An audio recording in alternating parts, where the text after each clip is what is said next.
Pemirsa, Gubernur Bank Indonesia Peri Warjio menegaskan bahwa rencana redenominasi rupiah bukan menjadi fokus Bank Sentral dalam jangka pendek. Namun BI fokus menjaga stabilitas dan juga mendorong pertumbuhan ekonomi dibandingkan dengan melaksanakan rencana redenominasi dalam waktu yang dekat. Bank Indonesia kembali buka suara terkait rencana redenominasi rupiah yang disebut untuk menjadikan nominal mata uang rupiah seperti dari Rp1.000 menjadi Rp1. Gubernur Bank Indonesia Peri Warjio mengungkapkan hal mengejutkan terkait rencana Bank Sentral atas usulan RUU redenominasi rupiah yang rencananya akan diajukan melalui Kementerian Keuangan. Peri menjelaskan bahwa pelaksanaan redenominasi rupiah disebut membutuhkan persiapan yang tidak sebentar. Sehingga Peri menjelaskan bahwa saat ini pihaknya lebih fokus untuk menjaga stabilitas dan mendorong pertumbuhan ekonomi ketimbang melaksanakan rencana redenominasi dalam waktu dekat. Dan itu juga kami sampaikan kepada Kementerian Keuangan, itu yang kami lakukan.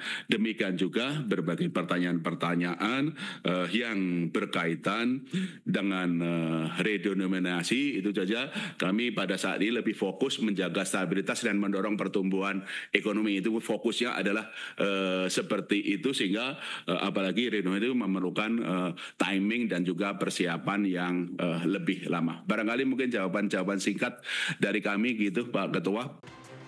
Sebelumnya rencana redenominasi rupiah kembali muncul dalam Peraturan Menteri Keuangan Nomor 70 Tahun 2025 tentang rencana strategis Kementerian Keuangan tahun 2025-2029. Belakangan Menteri Keuangan Purbaya Yudi Sadiwa memastikan bahwa rencana tersebut merupakan usulan Bank Indonesia. Akibat Bank Indonesia yang tak bisa mengusulkan RUU secara langsung kepada DPR RI.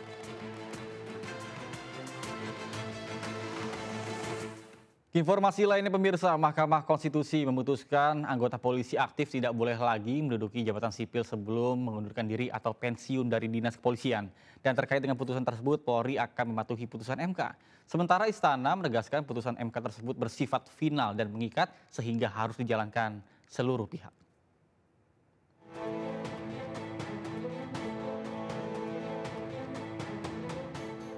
Mahkamah Konstitusi memutuskan anggota Polri tak lagi bisa menduduki jabatan sipil atas penugasan Kapolri. Jika ingin menduduki jabatan sipil, maka polisi harus mengundurkan diri atau pensiun terlebih dahulu. Hal ini menjadi bagian dari putusan perkara 114/PUU 23/2025 terkait gugatan atas norma pasal 28 ayat 3 dan penjelasan pasal 28 ayat 3 Undang-Undang Nomor 2 Tahun 2022 tentang Kepolisian Negara Republik Indonesia. Putusan mengadili: 1. Mengabulkan permohonan para pemohon untuk seluruhnya. 2. Menyatakan prase atau tidak berdasarkan penugasan dari Kapolri dalam penjelasan pasal 28 ayat 3 Undang-Undang Nomor 2 Tahun 2002 tentang Kepolisian Negara Republik Indonesia, Lembaran Negara Republik Indonesia tahun 2002 Nomor 2 tambahan Lembaran Negara Republik Indonesia Nomor 4168 bertentangan dengan Undang-Undang Dasar Negara Republik Indonesia tahun 1945 dan tidak mempunyai kekuatan hukum mengikat. Sementara Kadif Humas Polri Irjen Sandi Nugroho mengatakan pihaknya akan mengikuti putusan Mahkamah Konstitusi terkait larangan jabatan sipil diduduki polisi sebelum pensiun atau mengundurkan diri. Setiap putusan yang telah ditetapkan MK wajib dihormati. Memang kami juga baru dengar atas putusan tersebut. Tentunya Polri akan menghormati semua putusan yang sudah dikeluarkan, dan saat ini Polri masih menunggu hasil resminya seperti apa. Kemudian nanti akan dilaporkan kepada Bapak Kapolri, kemudian kita secara langsung akan menyampaikan tentang hasil putusan tersebut yang sudah diputuskan oleh Kapolri RI. Tapi yang pasti bahwa kami belum menerima putusannya sampai dengan saat ini, tetapi polisi selalu akan menghormati putusan yang sudah ditetapkan oleh pengadilan. Sementara Menteri Sekretaris Negara Prasetyo Hadi mengatakan pemerintah siap menjalankan putusan Mahkamah Konstitusi yang melarang anggota Polri aktif menduduki jabatan sipil. Prasetyo mengatakan putusan MK tersebut bersifat final dan mengikat sehingga harus dijalankan seluruh pihak. Ya kan putusannya baru tadi ya, kita juga mendapatkan putusannya. Nanti kalau kita sudah dapat ya, nanti kita pelajari kan. Tapi sebagaimana namanya putusan MK kan final and binding. Berarti pasti akan dijalankan gitu, Mas? Ya, iyalah sesuai aturan kan seperti itu. Sebelumnya, permohonan perkara nomor 114/PUU 23/2025 diajukan Samsul Jahidin yang merupakan seorang mahasiswa doktoral sekaligus lulusan advokat dan Christian Adrianus Sihite yang merupakan seorang lulusan sarjana ilmu hukum. Tim Liputan Anyus melaporkan. Sejumlah anggota polisi aktif tercatat masih menduduki jabatan sipil, mulai dari kepala badan, kementerian hingga lembaga anti rasuah KPK.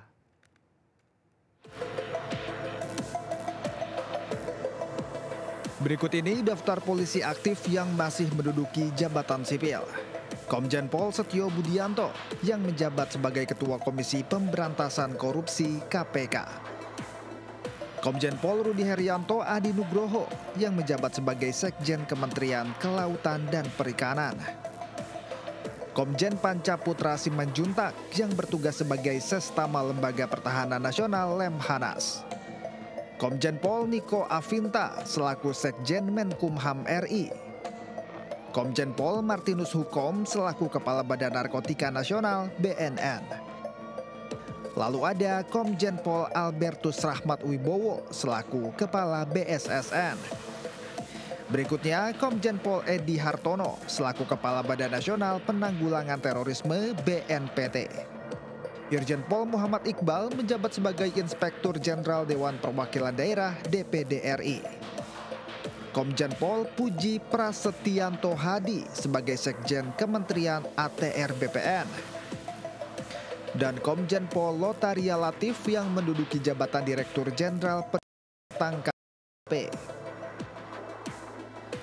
Dengan dikabulkannya perkara ini oleh MK, Kapolri kini sudah tak dapat memerintahkan polisi aktif untuk menduduki jabatan sipil kecuali polisi mengundurkan diri atau pensiun. Menko Polhukam 2019-2024 Mahfud MD menyoroti kasus sengketa lahan yang melibatkan Wakil Presiden ke-10 dan 12 Yusuf Kala. Menurutnya JK menjadi korban modus mafia tanah. Itu penjualikan kan? Iya, penjualikan. Penjualikan. Masa penjual ikan punya tanah Sulawesi?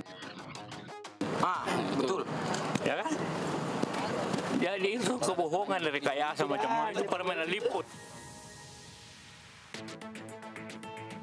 Wakil Presiden Republik Indonesia ke-10 dan 12 Yusuf Kala geram setelah aset lahan miliknya seluas 16 hektar di Jalan Metro Tanjung Bunga, Tambalate, Kota Makassar, Sulawesi Selatan dikuasai mafia tanah. Menko Polhukam 2019 hingga 2024 Mahfud MD pun turut menyoroti kasus ini. Menurutnya JK menjadi korban dari mafia tanah. Lebih jauh dirinya menilai modus yang dilakukan oleh mafia tanah umum dilakukan untuk menguasai tanah seseorang. Dalam hal ini Mahfud juga menilai para mafia tanah seringkali bermain dengan oknum BPN dan oknum aparat untuk melakukan pemalsuan sertifikat.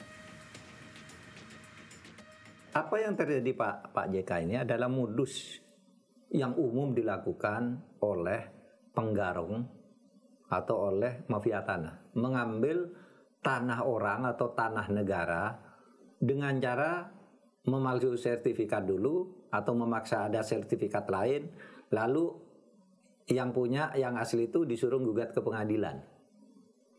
Sama kan dengan Pak JK, dia punya tanah, udah beli. Ya, 35 tahun lalu 35 katanya. tahun sudah beli, dia punya sertifikat, disuruh jaga ke orang. Lalu orang yang disuruh jaga ini disuruh jual, iya kan? Padahal dia tidak punya atas tanah itu.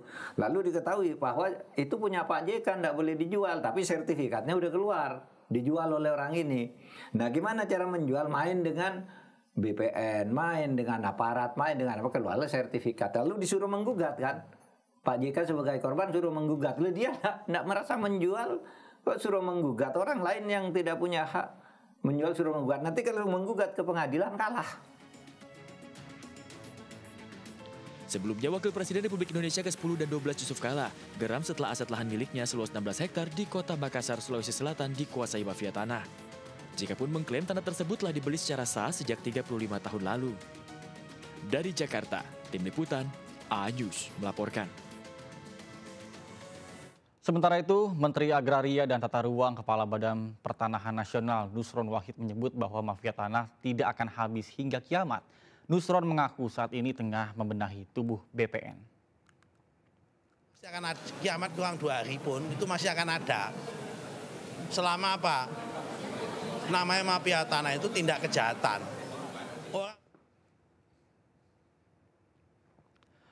Banjir bandang menerjang sejumlah wilayah di Mekah, Arab Saudi. Selengkapnya usai jeda berikut, tetap bersama kami di Indonesia.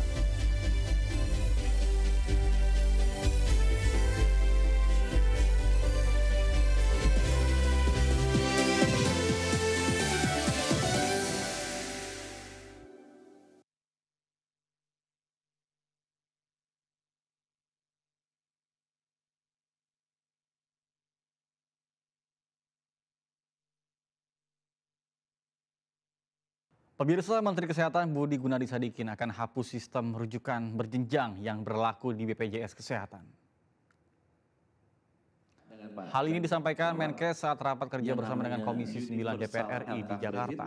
Melalui sistem baru yang berbasis kompetensi rumah sakit ini, pasien akan langsung dikirim ke fasilitas yang memiliki kemampuan dan sarana sesuai dengan hasil pemeriksaan awal. Bahkan Budi mencontohkan pasien yang mengalami serangan jantung kerap harus melalui jalur rujukan berlapis dari puskesmas, rumah sakit tipe C, rumah sakit tipe B, sebelum akhirnya nantinya ditangani di rumah sakit tipe A. Padahal sudah jelas yang bisa menangani adalah rumah sakit tipe A. Kemudian Budi menilai langkah ini lebih manusiawi sekaligus efisien secara pembiayaan. Nah, dari tadi itu saya ingin menjelaskan hanya berbasis kompetensi supaya menghemat BPJS juga. Sekarang kalau orang misalnya sakit kena serangan jantung harus dibedah jantung terbuka, dia dari puskesmas masuk dulu rumah sakit tipe C. Tipe C rujuk lagi tipe B. Karena nanti itu tipe B tujuannya tipe A. Padahal yang bisa lakukannya udah jelas tipe A. Tipe C, tipe B nggak mungkin bisa tangani. Harusnya dengan demikian BPJS nggak usah keluar uang 3 kali. Dia keluarnya sekali aja, Pak, langsung dinaikin ke yang paling atas. Dari BPJS itu biaya yang lebih murah, dari masyarakat juga lebih senang dia. Nggak usah dia rujuknya 3 kali lipat, guru wafat nanti dia kan. Lebih baik dia langsung aja dikasih ke tempat di mana dia bisa dilayani sesuai dengan anamnesa awalnya. Demi melindungi industri tekstil dalam negeri dan juga menjaga konsumen, pemerintah menghancurkan balpres pakaian bekas impor ilegal. Pemusnahan 500 balpres pakaian bekas mencapai lebih dari 100 miliar rupiah.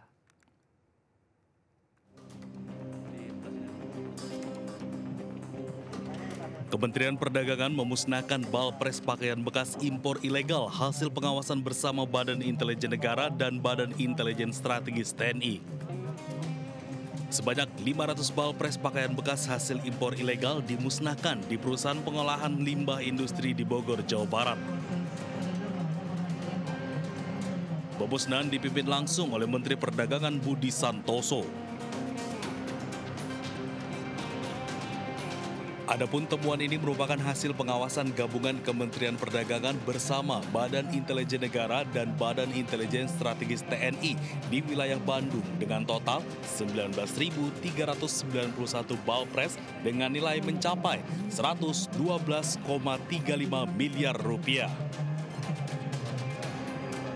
Nah, terhadap barang-barang tersebut ya dan juga kepada pelaku usahanya kita berikan sanksi. Yang pertama adalah penutupan kegiatan usaha. Jadi lokasi usaha terhadap pengimpor atau distributor kita tutup. Dan yang kedua kita meminta kepada importer atau distributor untuk melakukan pemusnahan barang. Nah, pada hari ini kita akan melakukan pemusnahan barang sebanyak 500 balpres.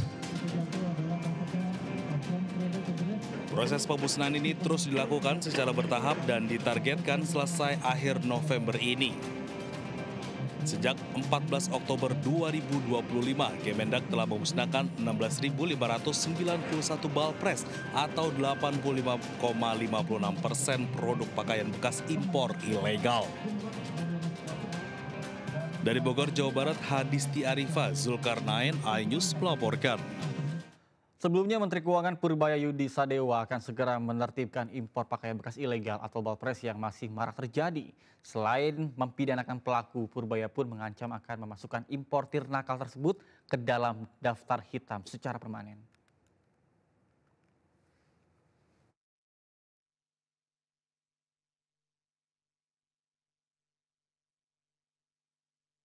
Kementerian Keuangan akan mengeluarkan aturan baru untuk menutup celah kebijakan terkait impor pakaian bekas ilegal.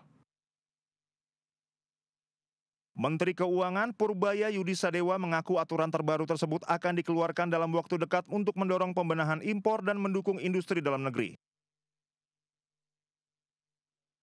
Purbaya pun memastikan akan menindak tegas segala bentuk pelanggaran kebijakan impor yang akan segera diperbarui demi menekan masuknya barang ilegal. Kalau ilegal emang dilarang kan? Nggak tahu siapa yang melegalkan. Kalau saya pikir sih ilegal harusnya dilarang, kecuali dia bisa legal dengan melalui jalur tertentu.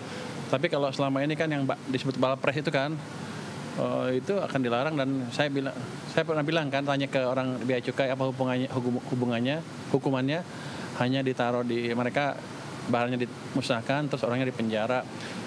Saya bilang saya rugi, cuma udah ngeluarin uang buat musnahin barang, terus ngasih makan orang lagi. Jadi nanti barangnya dimusnahkan, orangnya denda, dipenjara juga, dan akan di blacklist. Rencana pembenahan impor muncul setelah Menteri Keuangan memantau langsung sistem impor-ekspor CEISA yang dimiliki Bea Cukai pada pekan lalu. Purbaya pun memastikan pihaknya akan tegas menindak segala bentuk pelanggaran yang masih terjadi hingga saat ini. Dari Jakarta, Raharjo Patmo, Rizky Solahuddin, iNews melaporkan. Pemirsa, Menteri Keuangan Purbaya Yudi Sadewa memastikan kebijakan redenominasi rupiah atau penyederhanaan nilai mata uang sepenuhnya menjadi kewenangan Bank Indonesia. Purbaya memastikan penerapan kebijakan tersebut akan diterapkan sesuai dengan kebutuhan pada waktu yang tepat. Menteri Keuangan Purbaya Yudi Sadewa memastikan kebijakan redenominasi rupiah atau penyederhanaan nilai mata uang sepenuhnya menjadi kewenangan Bank Indonesia. Purbaya memastikan penerapan kebijakan tersebut akan diterapkan sesuai kebutuhan dan pada waktu yang tepat. Redenom itu kebijakan bank sentral dan dia nanti akan diterapkan sesuai dengan kebutuhan pada waktunya. Sehingga sekarang atau tahun depan. Tahun depan? Enggak tahun depan. Saya nggak tahu, itu bukan Menteri Keuangan tapi urusan bank sentral. Kan bank sentral udah kasih pernyataan tadi kan. Meski rancangan undang-undang redenominasi rupiah telah masuk dalam program legislasi nasional atau Prolegnas 2025-2029, implementasi kebijakan redenominasi tidak akan berlaku pada tahun depan.